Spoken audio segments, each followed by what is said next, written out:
All right. Good morning, everybody. Happy Friday. Today is so special because we're filming our 20th episode of the BaZi Gratitude Series, and it's our finale.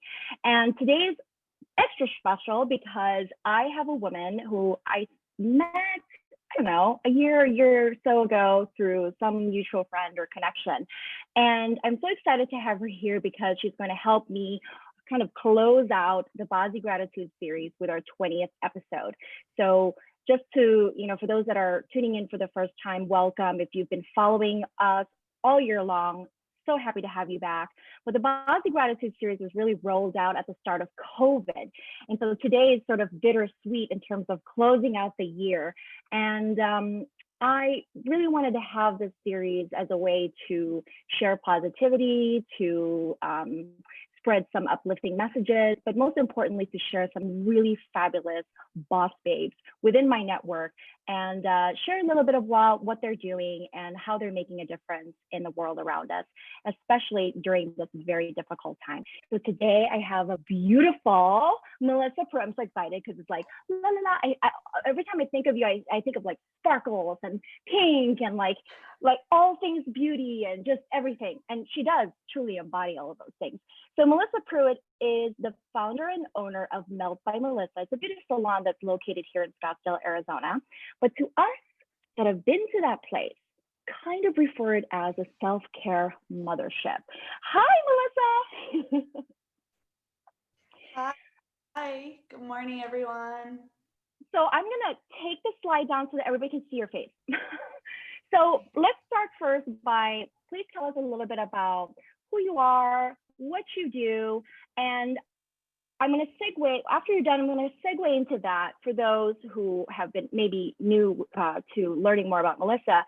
Melissa has a very cool story in terms of how she really came to be this entrepreneur goddess, how you started out with like $800 or something, and you were working in a closet-sized studio space. And honestly, if you are here in the Scottsdale area, you really need to go drop in and see her. The girls there are fabulous. Honestly, when I go there every 2-3 weeks, it's like I don't know, I feel like a woman. I guess I should say. But so anyway, I'm just yip yapping. Melissa, can you tell us a little bit about yourself, what you do, and that fabulous story? Thank you. I'm also so grateful. I'll just start by saying I'm so grateful. This is the gratitude series after all, and it means the world to me that number one, you created this entire series. I binged like all of them actually, and they are just such feel good little bits with women who you can tell are just so in alignment. Where I'm like, I want to be friends with every single person you've featured now, and now I feel like I am. But also to be the wrap up of the year. And when I really was thinking of, okay, what value do I have? Why would Jen want me to be on this series with her? Yes, I can talk about eyebrows and I can talk about skincare and all the beauty things. But really, when I thought about it and sat with it, I remembered that it really is all about that collective feeling of joy and this journey that we've all been on in 2020. And just remembering that no matter where people are tuning in from, no matter where we're sitting in our little home offices on these screens, that we're all in this together truly, and that this is every single woman, every single man, every single age, every single place. Really, we have this connection of the journey of 2020. Yeah. And so, really grateful to be here. That was a long way Oh of saying I'm really grateful to be here. Final 2020 and wrapping up this year. It feels really, really, really beautiful for me too. So, yes, so I'm Melissa. I love it. Thank you for that beautiful introduction. I am obsessed with all things beauty, and I started my business Melt by Melissa 7 years ago. I'm celebrating January 14th is our 7 year Meltiversary, Ooh, and I'm I gonna have to can't believe remember it. this. Yay! Yes, yes. We might do like a little shindig. We'll see a virtual party, maybe, perhaps. Um, but I started 7 years ago, and it it has felt like a blink of an eye just from the humble beginnings that you mentioned, in the sense of like truly starting my business from nothing and creating something. And I think that that's the real magic. I always called myself the brown magician, but it was this idea of creating magic and immersing, you know, myself in magic every single day and finding that inspiration and just being able to share it with others. And I started that by doing people's eyebrows, because back in the day, before eyebrows were really as cool, I think, as they are today, I was just deeply obsessed with eyebrows, and I knew that I could find enough people who loved eyebrows who would let me do them and let them take them through this transformative experience, and I would be the absolute best master at my craft of just this one little tiny service. And I knew that that was my way of touching people, and Mm. and again sharing this experience with them, and those people going out into the world would then carry themselves into the world in a new way, and those people would touch people, and this ripple effect would essentially be my way of changing the Mm. world. Yeah. Oh my gosh, So now Melissa. we, So we do eyebrows still. yes, yes, go ahead. We do eyebrows, and you've come in and you've experienced some of the skincare magic and the lashes, and now it really is this, mothership that is something all of its own. But it's really my like dream vision manifestation into reality, into the physical world, that you can come experience now. What's so interesting is that when people look at you or look at what you've created, um, people tend, well, of course, what we share sort of on the surface is this kind of beautifully curated, shiny, really put together, nicely crafted, images. And a lot of times, I think people are slowly getting aware that behind the scenes, there's a lot of emotions and a lot of, and to me, I feel like entrepreneurship is such a fantastic gateway to learning more about yourself, because so much of what you share as a small business owner is really a reflection of where you're at in your life, whether you're nervous, you have self-doubt, or you don't feel you're worthy of all of these beautiful things. Tell us a little bit about some of the emotions and experiences that you've kind of come across throughout your entrepreneurship, from really those humble beginnings to now, and you carry with you so many other fabulous women that's your team, and being able to not only say this is what I represent, but this is how I'm also responsible for other people, and how am I, where can I still dig deep in the joyfulness in the process, even when I feel scared or I go through frustrations like, holy crap, like what the heck, or disappointments. So tell us a little bit about what that has been like for you, that whole journey, and what has kept you persevering despite it all. I love, there's so many good little nuggets in there that I'm just trying to remember, like, oh, I want to touch on that and that, because there's so much packed into that question. And it starts, Mm. for me, it starts the moment you say the word entrepreneur. Oh my God. So many people are tossing around entrepreneur and being entrepreneurs and going into business for themselves now, which I think is such a beautiful thing. Obviously, as an entrepreneur, I believe that it is such a fulfilling, purposeful mission in life. And in any definition of entrepreneur that you can find out there, one of the common ingredients is always the willingness to take big risks. And Mm. those big risks doesn't mean that you have to be reckless, but it means you have to be betting on yourself more than anybody else is ever going to bet on you. And that is freaking terrifying. It is exhilarating and it's thrilling. And I'm certainly a risk taker. I'm a licensed skydiver and I jump out of planes by myself for fun. Risk is not something that I feel an aversion to, but everybody has their own flavor of the risk that they're willing to take, and this little, you know, comfort zone that we all have. And so the risks I took in 2014 were different than the risks I'm taking today moving into 2021, Mm. but they are no less scary, and they will never become less scary.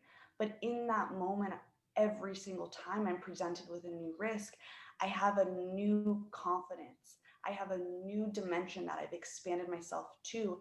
And I'm constantly collecting those moments and reflecting back on the things I have done to remind myself that I am worthy, and to remind myself that I can do hard things, and to remind myself that I'm here to take big risks. And I've done a lot Oh, of wild things, not just the jumping on planes thing, you know. We've got stories, but truly to bet my life, that $816 at that time was my whole life. It was everything I had, and I went all in. Um, I had two other jobs at that time, and I was working. I got up at 4:15 every morning, and I went and I worked at a gym, and I coached the early morning classes, and I took clients, and I was a nanny for a family, and I was doing like their laundry and prepping their food, but I wasn't doing those things for myself because I was just like truly working and grinding and building. And I was so scared to give up those other jobs to build Melt. It took me 2.5 years of working 2 or 3 jobs consistently before I was willing to even go in 100% into Melt. And I finally did that in June of 2016.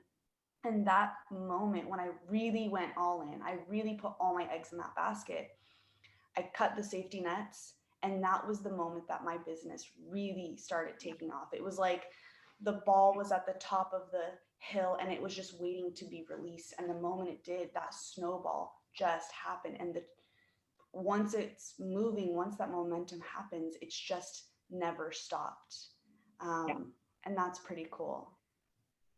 That is, you gave me chills throughout your story, and that is 100% in full alignment when you're an entrepreneur. Is when you still have those safety nets, just energetically, there's still something holding you back where you don't feel completely 100% confident to say I'm ready to push forward. And so you have all these other things that are the umbilical cords to be like, well, I'm going to do 80 here, 10% here, and all that. And oftentimes, and I've worked with a lot of entrepreneurs, as I'm sure you have, is you hear their stories where they work out of their garage and they put everything on their credit card, but it was, what was it? What was it that really was the ingredient for why they were doing these things, why they were taking the risk? It's because they truly believed in what they had to offer, what they had to share. But it was in that moment when they really were all in, all in, just like we are all in our relationships, all in our values. We don't half-ass things, right? Well, that's the same for entrepreneurship. When you're all in, something magical that's happened in the energetic flow behind that. And you meet the right people, you meet the right spaces, and just different events starts to happen. And so, I met you after the mothership, but I hear your stories before the mothership. And it's like I look at you and I'm just so proud of what you have created. And honestly, every single person that comes in and out of Melt have smiles on their face, even though we're all wearing masks, but I know they have smiles on their face. And so that to me, I mean, that has to really tickle your heart. And granted, as entrepreneurs, we always have to hustle. There's always this hustle mentality of like, what's next and how can I expand and what's next, what to build. But when we circle back to the joy, I heard recently somebody in a sermon talked about sort of the difference between happiness and joyfulness. Happiness is sort of the emotion on fleeting things, temporal things like, oh, I'm happy I have a cup of coffee, or I'm happy that it's all green light and the traffic is smooth. But joyfulness is really anchored into something that is more permanent, right? And so for you, Melissa, what is that inside of you that's constant, that no matter what the shit show looks like around us, whether that's like paying our bills or whatever that might be, what is that joyfulness that's inside Melissa's heart that is the fuel to get you up every day, to fight through certain things, and to keep the momentum going? What would that be? Mm, mm, mm. Like, oh Ding, gosh, ding, wow. ding, ding. I love the description between happiness and joyfulness, because there is a difference. And living in a state of joyfulness does not mean you're not also allowed to have hard moments and hard days. And this has been a challenging year, but it's also been for me, and the way I see the world, my perspective when I live from a place of joyfulness, is that these challenges are opportunities. I'm always seeing the glass half full or overflowing, really. I I'm love it. always looking at the world from this perspective of opportunity and of making the most out of some of the hard, challenging situations. And I think that comes from living my purpose.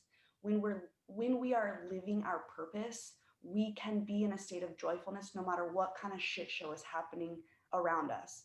And there will be shit shows. Even in BaZi, there's the good luck years, there's the bad luck years. It's not, no one is immune. Again, no one is immune to not getting stuck in traffic. No one is immune to losing a loved one or having to pay bills, to my knowledge. Yeah, or a bad So cup of for me, coffee. or a bad cup of coffee, and I'll still drink a bad cup of coffee because I love coffee. It brings me a lot of joy. But I do believe that our number one mission in life, the reason why we are here, is first to discover our purpose. And it might take a lot of weird, winding roads. It certainly was not a straight road for me. There were lots of bends and turns. And and it's okay if it takes us longer. You might be 382 years old when you find your purpose. You might be 3 years old and you found your purpose. We all know those people on the later end or the earlier end, and it doesn't matter. What matters is that they found it. And number two is that they are living their purpose. That purpose is what gets you out of bed every single day, even if you hit the snooze 3 times or it's really cozy and you don't want to get out of bed, you're still going to get out of bed and be on purpose.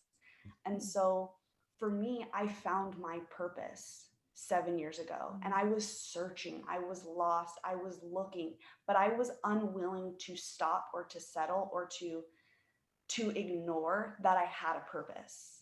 And I was going to do anything it took and take all the risks to find it. And I do believe we all have a purpose, and that when you are living it, you can really withstand a lot of what's going on externally. And when we're purposeless, we're like flimsy in the wind. We just get blown all over the place, and life is just happening to you, and it's hard. It's a lot harder. Um, and there's actually a Dr. Joe Dispenza video that I've been listening to on repeat. And I love Dr. Joe. If anybody out there has not watched Oh, Dr. Joe, like he is the me, man, right? me. He is the man. Oh, and he said something so profound the other day, and I've just been thinking of it like repetitively. And he described that your purpose is actually a direction. So my purpose isn't to do amazing eyebrows. I mean, yeah, that's part of it. But my purpose, and I've known this for years, my purpose is to transform the way women see themselves in the world. The way I have done that up to this point, I started with eyebrows, and I did skin, and I did lashes, and I did microblading, and I did education, and I started hiring women that I could bring in and I could lead them to become leaders and find their purpose. And every single thing I do every day is driven by my purpose to change the way women see themselves so that they then see themselves and know themselves and love themselves fully, because those women will walk into wherever they're going in the world. They can be the most amazing banker, accountant, they can be the most amazing doctor, they can be the most amazing stay-at-home mother, and they are women who are completely full and overflowing with love for themselves. And when he described the direction, he used a great analogy. He said, if my purpose was to go east and I started in LA, well, my goal would be, okay, I'm going to make it to Phoenix. And if I make it to Phoenix, that's my first goal. And I know I'm on my purpose. But my purpose never ends. You know, I'm going to keep moving over, and maybe I make it over to Dallas, Texas, and then I make it over to Georgia, and I know I'm on purpose. I'm going in the direction, and these little goals along the ways are anchors to remind me that I'm doing it. If I ended up back in, you know, I don't know, Portland, Oregon, I started going west, I'm off purpose. I'm off track, and that doesn't feel right. And now I know. So it's just this really nice reminder to me is, am I on purpose? Am I moving in the direction of my big vision for myself? Oh my gosh, Melissa, Yeah. I can listen to you for hours, maybe for days. Actually, you're giving me ideas how I'm going to tap into that magic, because I this is so amazing because you have so much to offer in terms of your personal experience. And when we sort of take a moment to reflect on this year, just some of the challenges, but a lot of beauty and a lot of revelations came out as a result of the pandemic, which we were still going through. There was a period when we actually went on lockdown because your business is in person, and so people are able to pivot, like my business where we just go virtual, but your business is different. You have to be here. So during that period, when we were all going through that, there was a lot of unknowns. There's a lot of maybe fear that was leaking here and there. We all have different ways of managing that. But as a business owner, how did you navigate during that? I would say 4 weeks, but really it was more than that. How did you navigate that period, and what kept you anchored down despite really all the unknowns at that time? It's so interesting because when I look back, it feels like it was yesterday, but also feels like 100 years ago. I don't know if you feel that way, where it's Yeah. like the actual Yes. shutdown time like feels like centuries. It's so strange. This year is like, I keep saying, a time warp. It's just all a time warp. Yes. It is. It's so So confusing.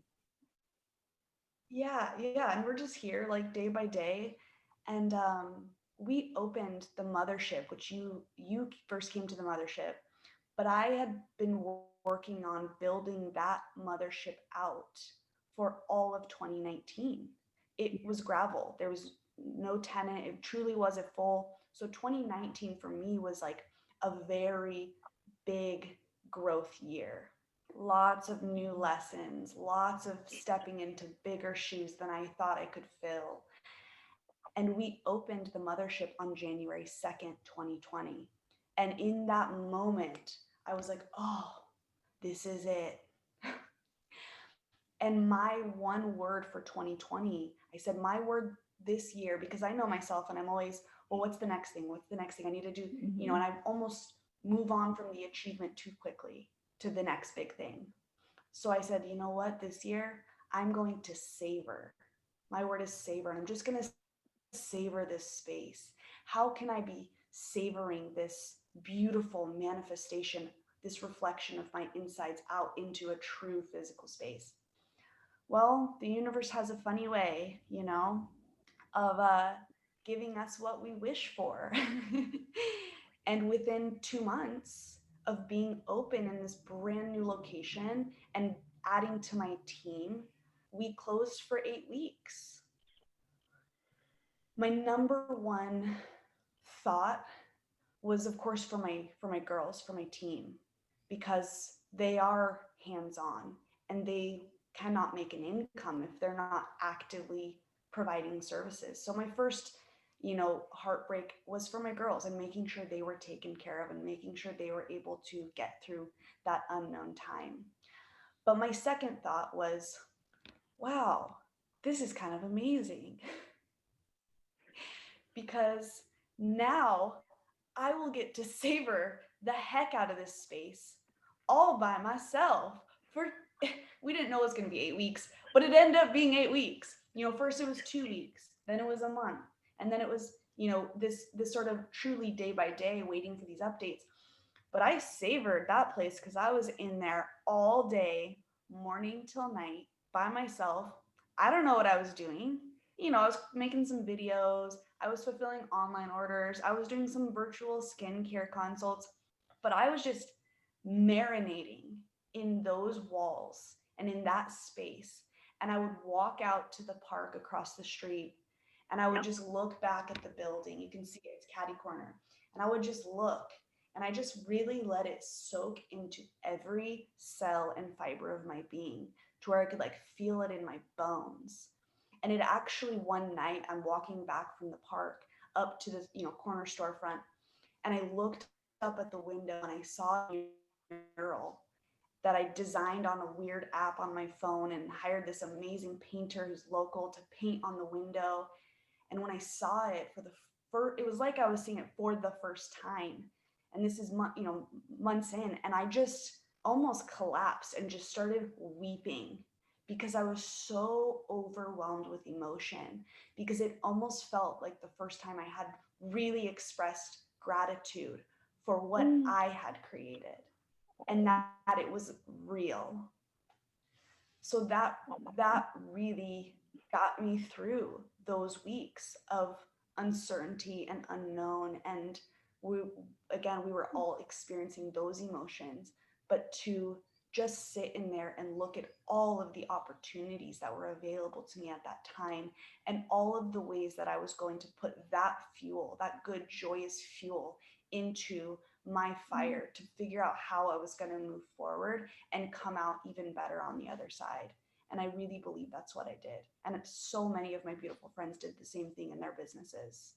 Yeah. Oh my goodness, Melissa, you kind of put a tear in my eye a little bit. I was like, oh, I better hide my video there for a second. I could feel your emotions around that. It's so genuine, and I think it's such a beautiful reminder that setbacks can have many different faces, but it sounds like a damn cliche, but everything happens for a reason, right? And so can you just imagine when we come out of this, how much more juices are behind what we are doing as small business owners, as employers, as service providers, as women, as a human, as a human. Um, what is your word for 2021, Melissa? Do you have one yet? Mm. Well, Mm, I've actually been thinking of what my word for 2021 is. I'm not sure yet. we'll have to do like a Yeah, we need part to two. follow up. I think Yeah, that's on so my powerful. retreat, I'm going on. Yeah, I think it is. And I think on my retreat, I'm really going to um, focus on an intention. And my intention, I will share, is that I would like to receive, I'm ready to receive the magnitude of my soul. Mm, So perhaps my powerful. word for 2020 is magnitude, just truly Wow. stepping up into my power and the magnitude that is. I think I really needed that pause this year, as so many of us did.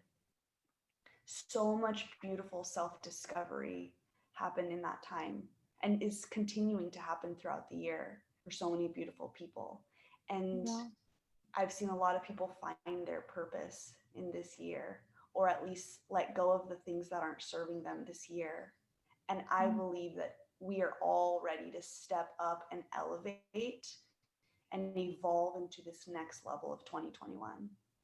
My gosh, what a powerful and beautiful message, Melissa. Thank you so, so, so much. I am so grateful to you, and you're such an amazing light, so inspiring, and just, but also really humble. And I appreciate what you do. I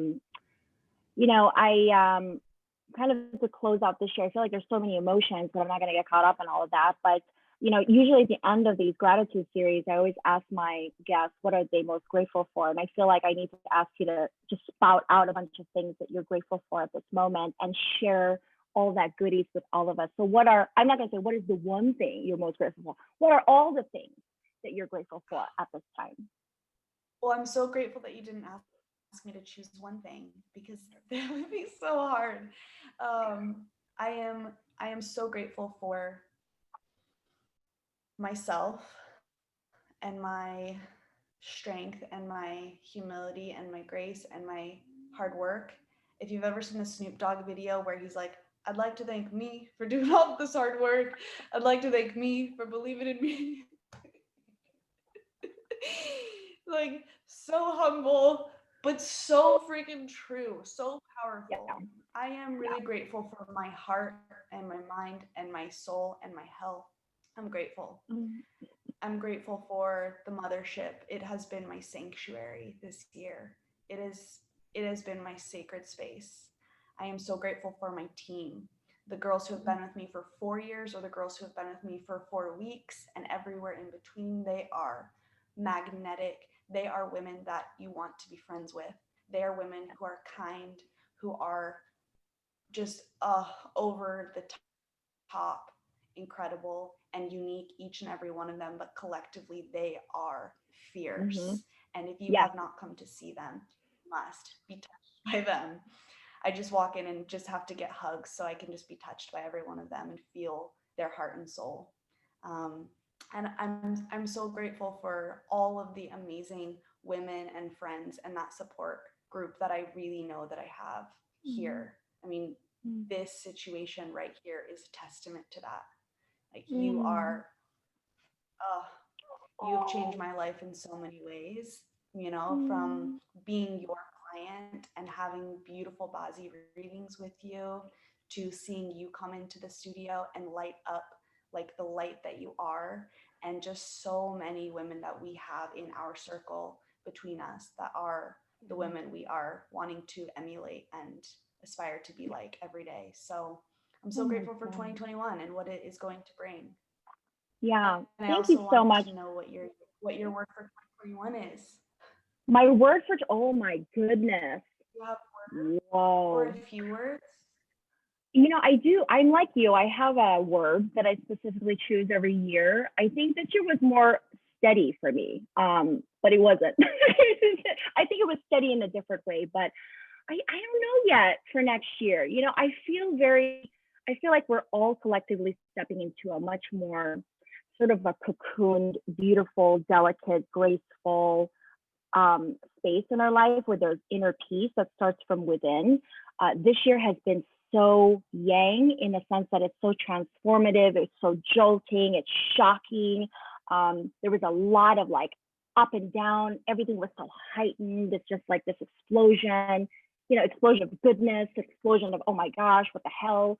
So I feel like going into next year is just sort of this beautiful refinement of what came out of this year. And so there's a delicacy and there's sort of this delicacy but stronger. There's a strength, there's a stronger conviction coming out of this year going into next year. And so I feel I'm a very realistic optimist, and I'm always the ever optimist anyway. Even in the hardships of things, I always go, yeah, but so I love to hear. I love that you said looking at things overflowing. Actually, I've never heard of that. I always hear people say half full, but you look at things overflowing. I think this is just a testament of really where you're at in your soul journey, and you attract the people in your life. You're so blessed to have all those beautiful women. They're so blessed to have you. But this is just, again, another testimony of sort of the circle that you're bringing forth. And it's a constant evolution of people coming in and out and the opportunities coming in and out. We are a vessel of this continuous growth, and it's beautiful and scary and sometimes messy, but it's all worth it. It's all worth it. And so I feel incredibly grateful to have met you. I'm going to say thank you, Clarissa, because I think it was in her event that I met you many moons ago. So anyway, I'm going to put your info here. Tell us how to get a hold of you, Melissa. And by the way, you guys need to follow her. Must on Instagram. Love, love, love. Tell us, Melissa. Yes, definitely connect with me on Instagram. It's at Melt by Melissa. Truly Melissa, but just MELTBYMELISSA. And you can always truly send me a DM. You can send me an email if you prefer that way too. I love to connect with you, even if you want to chat about something we talked about today on the call, or about eyebrows, or about just anything. Send me a message, send me an email. Check us out on Instagram. And of course, if you're local, just pop in and say hi. We have a little tiny coffee shop inside of our studio, so it's not weird if you just waltz in and you come in and you take a peek at everything and you say hello and introduce yourself and grab a coffee and share some of the love. I love it. Thank you so much, Melissa. I'll be seeing you girls here in a couple of weeks for my lashes. Perfect. And my eyebrows. I've been patiently growing my brows. Okay, this is just girl talk now, but I've been patiently growing my eyebrows, and thank you, Zoom, that you cannot actually zoom in to my eyebrows at the moment. But I love all the girls there. It truly is a treat for me to go in there, not just to take care of myself, but it's just being surrounded by the magic of the people that work there. So thank you, Melissa, for being sort of the leader in that regard. And I cannot wait to share you more in the future. I really appreciate your time and your vulnerability this morning. And I hope that everyone that's tuning in, this message here today uplifts you, inspires you, makes you think a little bit differently, or reaffirms what you already know, that no dreams are ever small. So dream big, and thank you so much for tuning in. God bless, and I'll talk to you next year. Bye-bye. Yay.